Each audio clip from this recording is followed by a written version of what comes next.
bit of time this morning before we start reading talking about character. So what do I mean when I say character? I could mean a few different things. Someone want to take a shot? Yeah. Like a person. Right, a person in your book, absolutely. So if I were to say there is a main character in my book, I'm sure all of you guys have some sort of characters in your books, right? But what if I talk about a person's character? What does that mean? Alicia? Like their personality. Yeah, their personality, maybe a trait that they have, something about them emotionally. So the question that I have for you guys is, who are your characters, right? Not as much what are your characters about or what happens to them or what do they look like. Like, I know that Kenneth is reading The Giver, right? So we know that Jonas is 11, turning 12. We know that he becomes the keeper of memories. But who is Jonas, right? And Luthea is reading Divergent. So we know about Beatrice. We know that she's 16. We know she has some tattoos of ravens or birds here on her chest. But again, who is she? You're reading Smile, right? So your character, Raina, what happened when she was 16? What happened to her teeth? Yeah, but again, who is she? How did her hurting her teeth impact who she is as a character? So what I want you guys to start looking at is that your characters are kind of more than who they are in their description, or more than just their age, or more than just what happened to them. Sometimes your characters are defined by the things that they do, the things that they say, or the way that people interact around them. So the book that I'm reading is Bone.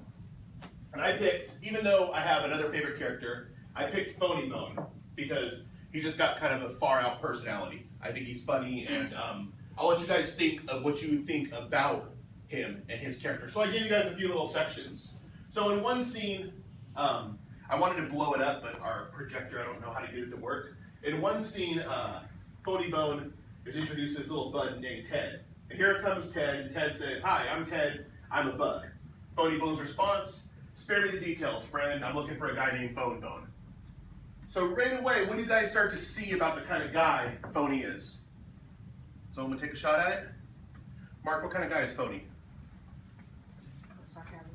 Yeah, right? If I walk up to you and say, "Hey, nice to meet you, my name's Jose," and you're like, "Spare me the details, friend. What time is recess?" What kind of conclusion can I start to draw on character there?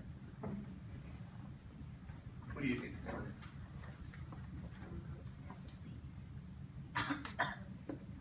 Yeah, he's sarcastic. Good. We're on the right track, absolutely. So, in another scene, Phony Bone is introduced to a grandma. I couldn't draw the grandma, one, because I'm not that good of an artist, and two, I didn't really have enough room. And the grandma has these famous racing cows.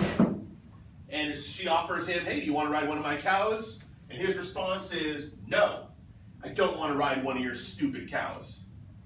So again, what do you think, Andres? What do you think about Phony Bone's character based on that response? That was a bad attitude. Yeah, he has a bad attitude, absolutely, right? Imagine I go to your house and we're going to play some Xbox, and you say, "Hey, do you want to play Xbox with me?" "No, I don't want to play your stupid Xbox." Now you're starting to understand something that's a little bit different other than me saying, "This is Phony Bone, and he's the richest guy in Boneville," right? Now we're learning about who he is. And again, I'll show you guys one more. So here's what someone says to Phony Bone. "Your last get-rich-quick idea was combining a slaughterhouse with a petting zoo." And he says, in response to that, "What do you know?" So what do you guys think? What kind of person would want to combine a slaughterhouse with a petting zoo? Does everyone know what a slaughterhouse is? Yeah. Someone want to share? What's a slaughterhouse? Go ahead, Mark. Where they murder animals. Where they turn animals into meat, right? What's a petting zoo? Go for it. Where you what? Animals. Yeah, where you pet animals, you get to get that little cup of, pellets and feed the little goats and stuff like that. So, going back to who is Phony Bone, what kind of person would combine a slaughterhouse with a petting zoo and attempt to get rich? Someone want to take a shot at it? Nancy, you have an idea?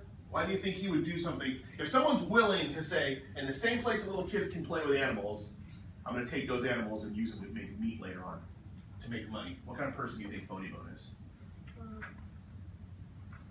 Mean? Yeah, he's mean, right? What else? What could you say about his focus on money?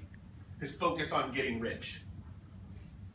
Alicia? Selfish. Yeah, he's selfish, maybe he's greedy. So again, you guys start to see now how we're developing an understanding for who this character is based off of their actions, based off of the things that they say, and based off of other people's perceptions of who they are. Because when this character Phone was talking to him, he has these exclamation points, and I couldn't draw his face very well, but I'll show you guys in the book if you want to see. But he has like this really angry face, and all these little exclamation points and question marks suggest that he's kind of yelling, like, how could you do this?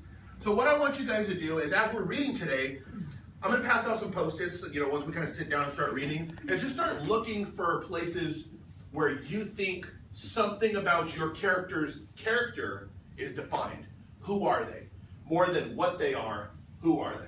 One of the things that I heard that was really cool yesterday when we were doing kind of the cogwheel and moving around and sharing things about our book and why we chose our book, Kenneth talked about how he chose The Giver, and he liked Jonas in the book because Jonas is a courageous person.